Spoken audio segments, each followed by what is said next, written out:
highlights for us personally here at Itty Bitty Micro Farm. What we're going to go over. What were your achievements or highlights? Let us know in the comments, and we will talk about them. So yeah, let's get that going in the chat, and we'll bring them up if you guys got any you want to share, any challenges you want to share, any achievements you want to share that you've done, any goals that you hit. This year has been nothing remarkable for us. One of our proudest moments was moving into our new large warehouse space. That was a big achievement that we got earlier than what we expected.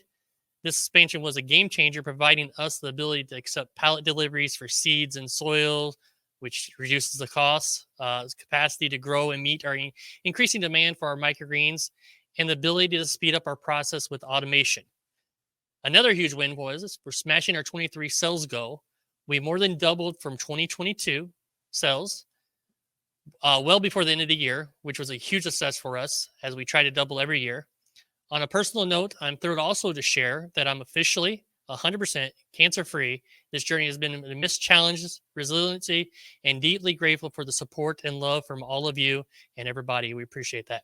Andy, what was your highlights for 2023? Well, I'll preface this with the fact that I'm sick, unfortunately. So my voice is a little jacked up tonight. I apologize. I actually feel okay. It's just my throat hasn't totally gotten back to normal yet. But I would say for us, it was probably early in the beginning of the year, we boarded one of our first distributors, which was a huge boost in our sales. And literally we went, I think from 12 racks up to the 36 that we're at now this year. So we grew the business significantly in size, which is awesome. And then, we got our sights on the 4,000 square foot space that we're trying to get into now. We at least got the deal signed. We haven't even come close to moving in yet, unfortunately. And that's mainly just due to building permit issues that we've been running into with the county that we're trying to move into. But that was definitely a big plus for us for sure. And, just having a great team, and my guys are amazing. I can't talk highly enough about them. We brought on a couple new people this year, and they've stuck around. And most of my people have worked here for almost 2 to 3 years at this point, which is awesome. So they enjoy it here, which is nice. And I make them feel good every single day about them being here. They know they're appreciated. That's for sure. Yeah, it's great having a good team behind you, for sure. Yeah. Especially not to mention Farm Flow. Yeah, not to mention launching Farm Flow. Yeah. I had a few things going on this year. It's easy to forget. Just a few. Yeah. They're always long, and you never remember some things when they come later on. You're like, oh yeah, I did that. If you don't write things down and keep track of them. So yeah, Big Farm Flow has been a huge launch for you, I'm sure, and getting that going. It's been great for us. The little small tweaks Andy's been making as we've been talking about and everything else going forward is making Farm Flow even better and better and easier to use. So as a general public, so definitely welcome that changes coming along. And Farm Flow has been great for us so far, so loving it. Yeah, I'm glad to hear that. Got a lot of good feedback from a lot of people, so it's pretty cool. Got quite a few people on there now too, so that's awesome. Yeah, that's going well for you. All right, so let's talk about overcoming challenges, as we're going to always have challenges. 2023 was a time of overcoming challenges. If you're just joining us live, let us know in the comments of any challenges you faced, and we can talk about it. Every success story has a set of challenges. Ours was no different from anybody else's. From adapting to our new warehouse space, to scaling up our operations to meet sales goals. Each step was a learning experience that has made us stronger and more efficient. Andy, I know you've had some challenges throughout the year. Anything you'd like to share? Yeah, definitely scaling up very quickly. The first distributor we boarded, it was 12 racks worth of stuff we added overnight. It was a big expense up front, buying all the supplies that we needed to get that up and running. And it was a pretty serious, change. That's a lot of trays that you're planting to move into that level of growth. So, very quickly overnight, we almost doubled, if not, more than doubled what we were doing in one client, which was crazy. So that was definitely a challenge. And I can tell you right now, if it wasn't for the team I have and my software, no way. There's no way we'd be able to do it. So, thank God for Farm Flow. Before that, obviously, it was just what we used. We didn't have a name for it. But, now that that's out there, that was definitely another big challenge is making it a user-based system, making it more scalable to global customers and global users, because obviously, we're in the United States. We use inches. We use, miles and all that kind of stuff. We measure everything, different than the whole rest of the world for some stupid reason. Yeah. But it's just those kinds of challenges were definitely interesting. Making sure the users were taken care of, making sure I was getting back to everybody, that's reaching out with support issues and things like that. So, but it's definitely been fun for sure. But getting into the new space has definitely probably been the biggest challenge so far, just because we didn't anticipate it being such a drawn out process with the building permit in the new space. So that's been a giant pain in the butt. You got to love when government gets involved. Yeah, I know. They don't help at all. They definitely slow things down quite a bit, but we're moving forward. I mean, it's just one of those things. You just got to grin and bear it and suffer through it. It's pretty much it. Sure. So, yep. We're all going to have challenges. That's part of being in any business or anything you do in life. There's always going to be challenges that are going to come up. It's how you react to them and how you deal with them is the biggest challenge. If you get through them, your business is set up for good. Just keep working through them. And as you grow, you're going to have more and more challenges. When Andy goes in that space and he adds 36 more racks and he has 72 racks, that's going to be a different challenge. The environment's going to change in there, how you're growing and stuff. That's going to be a challenge, because more plants, more water, more humidity, a lot of challenges. How are you going to water all that, So, many challenges will arise. Oh, yeah. Yep. Overcoming adversity is what's going to separate you from the rest of the business owners, honestly. Yep. I mean, that's what you got to be able to do. If you can overcome adversity, you're going to be golden. No matter what comes in front of you, you're going to be able to conquer it. Yeah, for sure. Mario, 3 months into it, I just added lights to the third rack, 2 more coming. Nice. Still need funds for the lights on those. Yeah, it's awesome. 3 months in, adding a third rack, that's pretty good. Yeah, that's awesome. That's probably about where we were at on a third rack. I think we added two racks at the same time, so we went to 4 racks, but we were only using 3 of them for growing. So yeah, that's good growth. Good job, Mario. Yeah, that's awesome. That's what you get for helping me with all that stuff in farm flow. It's karma coming. Finding good, reliable help. That's always going to be a challenge. Yeah. Andy probably can talk more about that. Yeah, and that's why I posted in my group the other day, earlier this week or last week. I said, be picky about who you bring in. Don't be afraid to interview numerous people if you have to, because ultimately you need to find somebody that's going to work with your team and work with your culture that you have internally. I mean, I've had a bunch of different people come and go over the last couple of years, but I've got a good solid core.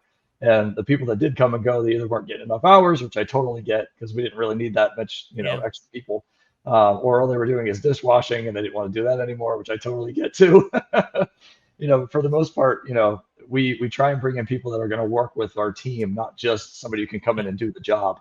Anybody can do the job when it boils down to, as long as you're good at training, you're going to be fine. But ultimately, you need them to get along with your team and your team to get along with them, because ultimately they need to know they can rely on that person you brought in to do the job correctly. And that's really what it boils down to. And they want to be able to, like a lot of the guys that work here, they've become friends outside of here, which is awesome. They become friends as a result of working here, but now they're like actually doing things outside of the office.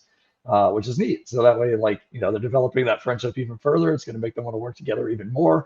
So it just helps build that bond of a team that we have. So yeah, I mean, definitely be picky. At first, if you're really desperate for somebody, bring in whoever you can. But ultimately, you're going to want to really take your time, and make sure, because like in Maryland, for example, we don't have to have a reason to get rid of somebody. In other states, you have to. You have to have a documented string of things saying this is why I fired you. Where in Maryland, it's I can't remember I think it's like an at will is what it's called or something. Or at will as well. Yeah. You may still have to pay an employment on them.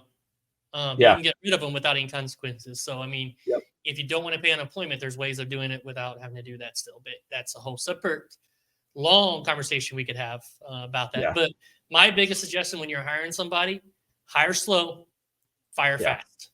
If they're not working out, get rid of them. But take your time in finding that right person. Because if you bring somebody in that's a bad apple, if you got another person working there and you bring somebody else in, they could ruin the whole team. And then that good person leaves, and now you got the bad one. And then you're going to get another bad one. And so it's just a cyclical cycle that it's hard to break if you get into that. So that's my recommendation on hiring. Yeah, they can get real ugly really quick. Because if somebody comes in and they've been working here for 6 months, let's say. They should be far enough along where they should be at the same speed or close to the same speed as everybody else. And if they're doing 1/3 of the work 6 months in, and you're that full-time guy, who's been here for a year and a half, and you're busting your butt every single day, and you see this other person who's getting paid close to what you're getting paid for the most part, you're not going to be too happy about that. So it just brings morale down, so it's really just a matter of like finding the right people, making sure you train them well. And like Mike said, I mean, if they're not the right fit, then don't waste your time with them. Get rid of them as quick as you can and make it simple. Keep your team strong, keep everybody moving in the right direction to be in golden shape. Yep. First year taxes as an LLC, hope it outlogged everything properly. Make sure you have a good accountant. Yeah, 100%. Good tax accountant. Highest recommendation. We have a very good one. We've had a relationship from previous businesses and stuff. We've had them for now probably 7, 8 years. They do a great job. They make sure we pay the least amount of taxes legally allowed, which is usually zero. Good job. And then if there is an audit, they take care of that. They're the whole tax accountant. They take care of that and everything else. So we don't even have to mess with that. So, which you shouldn't have it if they're doing their taxes right. So we never have in 8 years. We've never had an issue. And we don't pay much in income tax. So, have a good tax accountant goes a long, long way. Well, Jennifer, if you're using QuickBooks, that's a great option too. I mean, it allows you to categorize all your expenses. So, and it'll basically eventually get to the point where it's doing all that automatically because it kind of learns from each thing. And plus, you can have your accountant actually log into your QuickBooks account. It'll tie right in. It works out really, really well. So if you're not using QuickBooks Online already, I'd suggest that for sure. Awesome. She's using Waves. Yeah, Wave. So, and she, I believe, has an accountant that has asked her to use that and set her up on that. So if that's what they want you to use and that's who you're using, use what program they want you to use because that's going to be engagement and gratitude. We've really worked hard at building a strong community of microgreen growers and consumers this year. And it's really shown not just through this podcast, our YouTube channel, but through Facebook groups like Andy's. If you guys don't know, it's Microgreen Entrepreneurs Planning and Growing and Expanding. That's a great name for it because that's what we're doing. And that's what we want you to do. And programs like Farm Flow, sharing to the community none of this would have been possible without your incredible community, you guys, or your support, your feedback, your enthusiasm for what we do to fuel and passion the community to provide the best microgreens for everybody and help you guys provide the best microgreens for everybody in your community. We connected with all of you at some point. Tell us what your favorite way was to connect. What's your favorite way to connect with us? What's your favorite way to connect with your customers? What are you doing to do that? Because connection with your customers on a more personal level, them getting to know you, is going to set your business apart from anybody else. And then you're not going to ever want to go anywhere.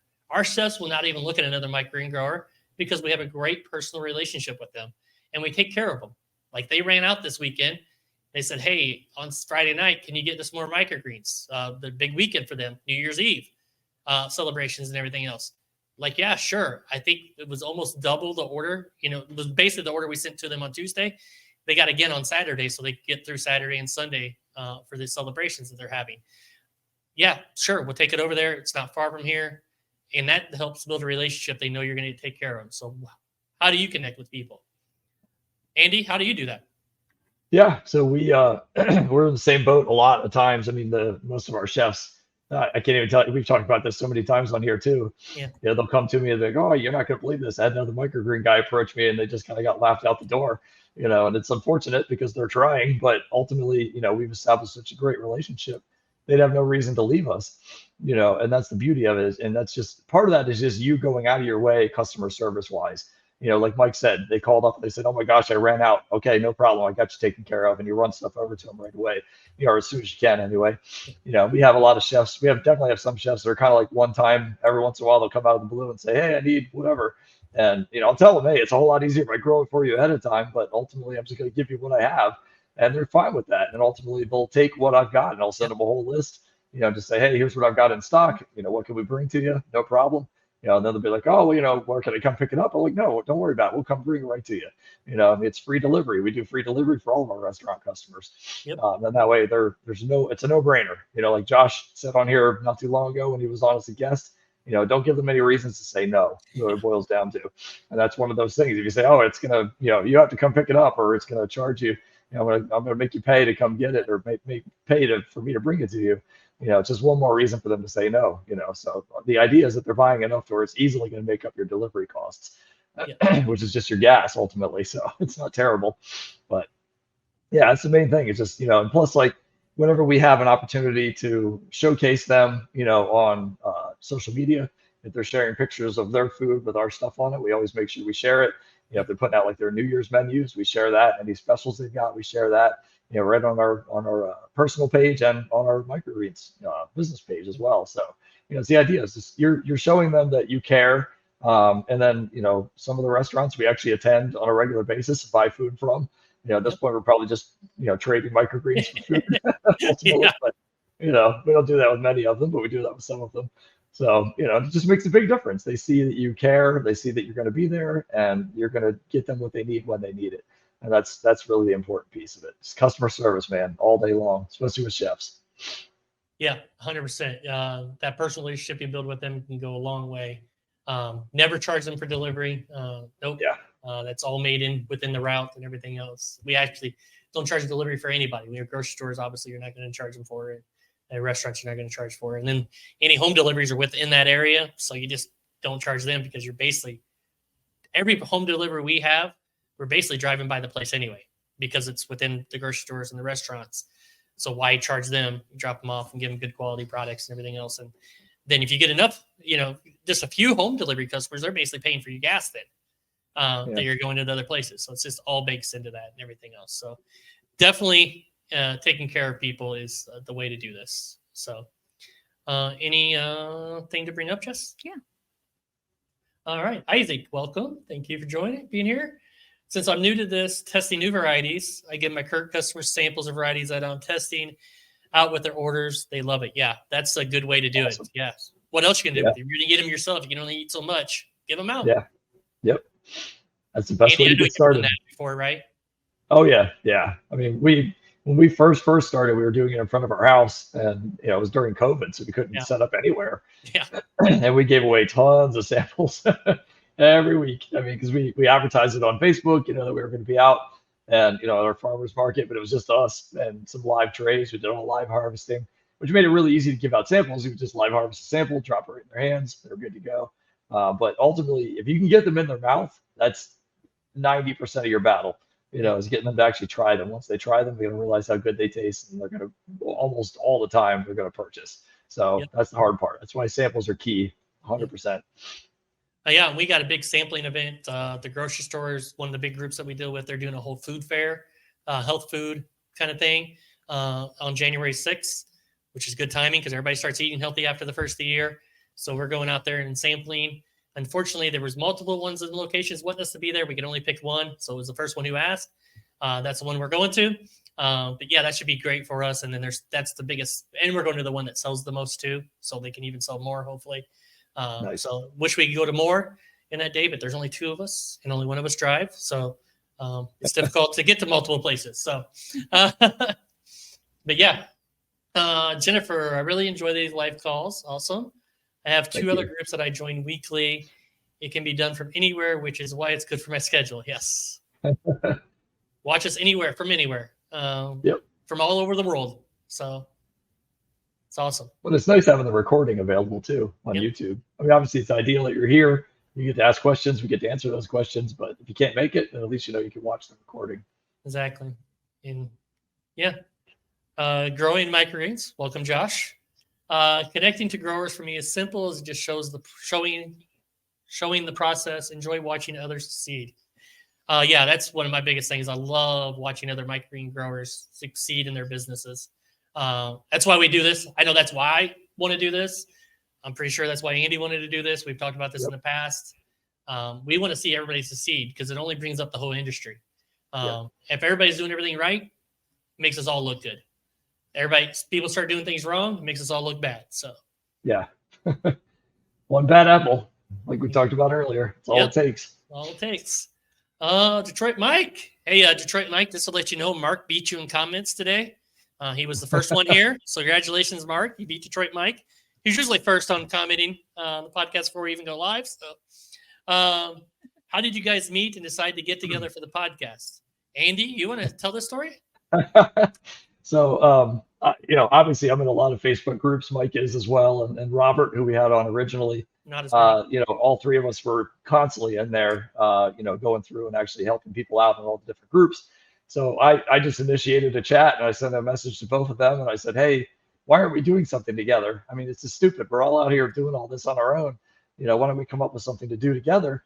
And, Mike, who obviously already has a really good YouTube channel, was like, well, I've been looking to do more content for that kind of stuff. So maybe this will force me down that road and I'll start, being more active in it. I said, okay, cool. So that's kind of how it came together. So we started from just a basic Facebook chat. And then, all three of us started. Obviously, Robert's dropped off since then just because he's got kids that are involved in a million sports, which we totally understand. Nothing against him at all. He's still an awesome guy, still knows very well what he's doing. So don't hesitate to reach out to him. But yeah, that's kind of how it began. Yeah. So we've become friends since then, which is awesome. Yeah, it just seemed like the perfect timing because we were really looking to get back into doing something and was trying to we were thinking about doing a weekly live show again. We did it in the past. And then it just came around to perfect timing. Andy came up with the perfect question. I remember being in the garage at the time when we were harvesting in the garage and seeing the message from Andy. And I'm like, this is weird, Jess. We were just talking about going back and doing YouTube live stuff. And here's Andy coming up with this. Let's go down this road. This sounds interesting. So that's how it all started. And here we are, episode 27 in. So, I mean, it's a crazy how long it's been now. And we've never met in person. I want to make sure that you guys understand that. We've never once met in person. Not yet.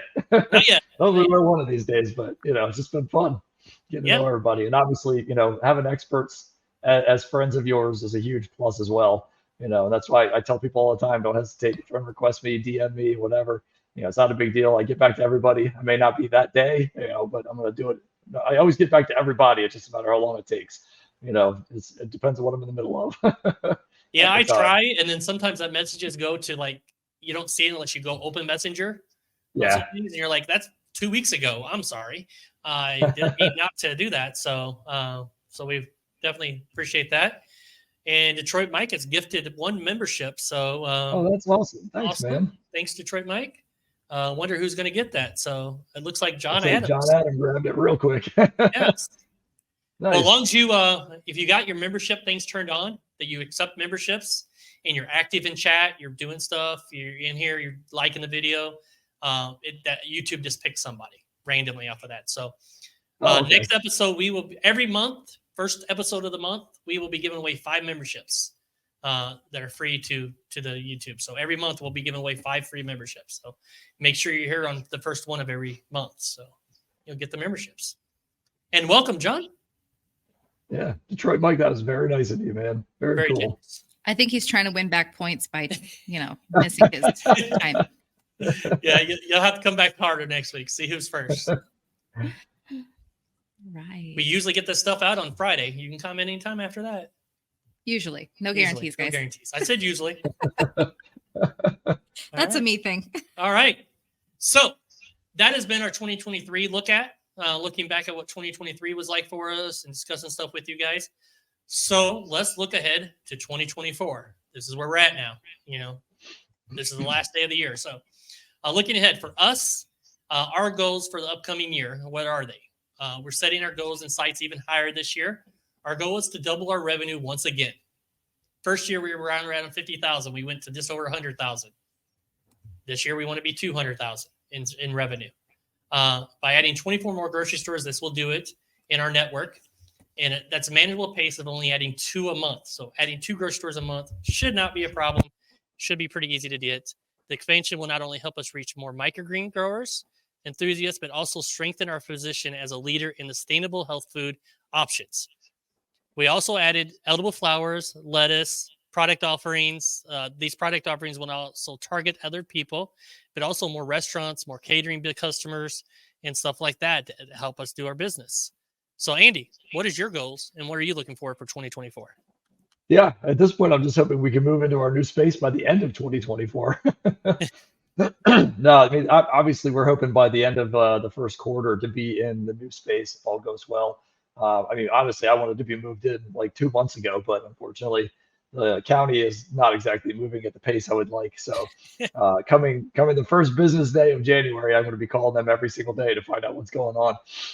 But obviously, like for us, our big push is going to be farm flow in 2024, making a lot of different adjustments to it. We want to build in like some workflow improvements, make it a little bit faster in certain areas.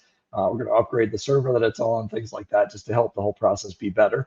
I mean, for me, it was weird being sick yesterday because that was the first day I haven't worked on the software in probably the last 3 months. So it was very odd to not be doing any work on it, but I was dead yesterday. Sorry about having to do that work on farm flow, Andy. Yeah, no, it's okay. It's It's worth it. It's worth it. No, I mean, but it's so many. There's been so many good suggestions in the feature requests and things like that. So I'm taking a lot of that stuff directly to heart. And just getting the tasks, to be updated to where now you can set like bi-weekly things and monthly and quarterly and biannually, annually, things like that is really nice to have. So that was a suggestion, that came from one of the users. So that worked out really well. But beyond that, we're hoping to double what we're doing right now next year as far as the size of the farm goes. That's really going to be the goal because we're going to have plenty of space. I mean, we can get like 170 racks into that building. So we'll have more than enough room. So I would love to see us be around, 60 to 75 racks by the end of this year coming up. But my big push is going to be farm flow for sure. I really want to get people into using that. And a lot of that's going to be on me. There's some adjustments I want to make to where I will feel really good about it. So it'll be a little bit faster to set up, things like that. Don't, trust me, I'm hearing everything you guys are saying. It's just a matter of at the time. It's me by myself. So, but I'm making the changes that I think make the most sense and will help out the most amount of people. So it's been a lot of work, but it's going to continue to be a lot of work, and it's a lot of fun. It gives me something to do outside of just farming, which I really enjoy programming. So it's definitely been a fun challenge. That's definitely going to be a big push for us. I'm hoping by the end of the year, and I think it's going to be an easy goal to hit. I think we'll honestly hit this goal by probably the end of the first quarter, but I want to have 1,000 active users in farm flow. That would be huge. It would put us in a great position to where I could potentially hire somebody to help out, stuff like that, which would be awesome. So that's the goal. So yeah, I mean, if you're in farm flow already, get your referral link set up, get it out there. I mean, post it out. It's easy money. You can make $20 for every person you refer. Once they get through their 30-day trial and they pay for the first time, you get $20 sent to you. It's you make more than I will in the first month, crazily enough. So, so get out there, use that referral link, just help push it as best you can. And yeah, it's going to be a good year. Yeah, I haven't even tried to push that referral links yet. I will, for sure. Probably be tagged in all our stuff and everything else. So we'll definitely do that in the future more. Just trying to make sure, like Andy is, like not making a huge push for it yet. Just want to kind of make sure there's some bugs worked out. The worst thing is getting people. You get a whole bunch of people in there, and it's not 100% ready. It's ready. It's working great for us. I'm not saying it's not ready. It is, but we're the level you want it to be at, and then push it out and make sure people are staying with it because it's a great program. And I don't understand how people run a business without using a spreadsheet or using a program like this, which is way better. And how they run their business without it. I know there's a huge grower who doesn't think there needs to be any software, but I just don't understand how you keep your life organized and make sure you don't forget stuff without it. Yeah, I don't either. We've gotten so used to it. It's a godsend. Jennifer's question. We just hit 10. Thank you guys for watching and everything else. We're going to kind of get more into where we're going to introduce some more stuff about our membership here in a second. We appreciate you guys all being here live.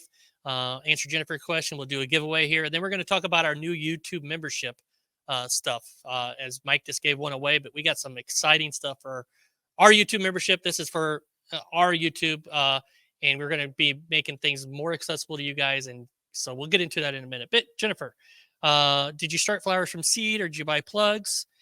We started from seed, 100% from seed. We do them we make the little plugs, so what is that called? Soil plugs, soil press, making them soil blocks. And then we seed them in them. Once they get big enough, we transfer them into the pots and let them finish growing at that point. But yeah, so we start them like that. So definitely recommend from seed when it's going to be a lot cheaper for you. Make a lot more money. Loving the flowers. It's nice seeing flowers and all that color in here all the time and everything else. So yeah. And everybody we've sampled flowers to have bought the flowers. So hopefully that Nice. continues. And we asked we first delivery was this week to the one restaurant, and the restaurant we delivered more product to. Asked her how the flowers are holding up. She goes, "They're freaking amazing. I've never seen flowers hold up that great." Well, Nice. because we cut them 2 hours before we delivered them to you, not 2 That weeks. does make a big difference. So Yeah, I it's something recommend we might get into this year too. Maybe we'll see. you have the space. Hey, Yeah, I definitely will. setting up the flood and drain table for them that you guys have seen makes a world of difference. You ain't got to worry about water in that, everything else, and it's adding the nutrients and everything else. So, yeah, without that, it'd be a headache. Yeah.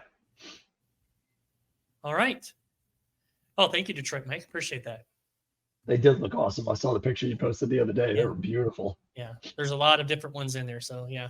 We're going to probably not do the bachelor buttons just because they're growing like way too tall. They're surpassing the lights. So, them ones probably take off the list. But other than that, the rest of them are beautiful. So, Q&A session for everybody who's here live. Thank you guys all for joining, and we will see you in the next one.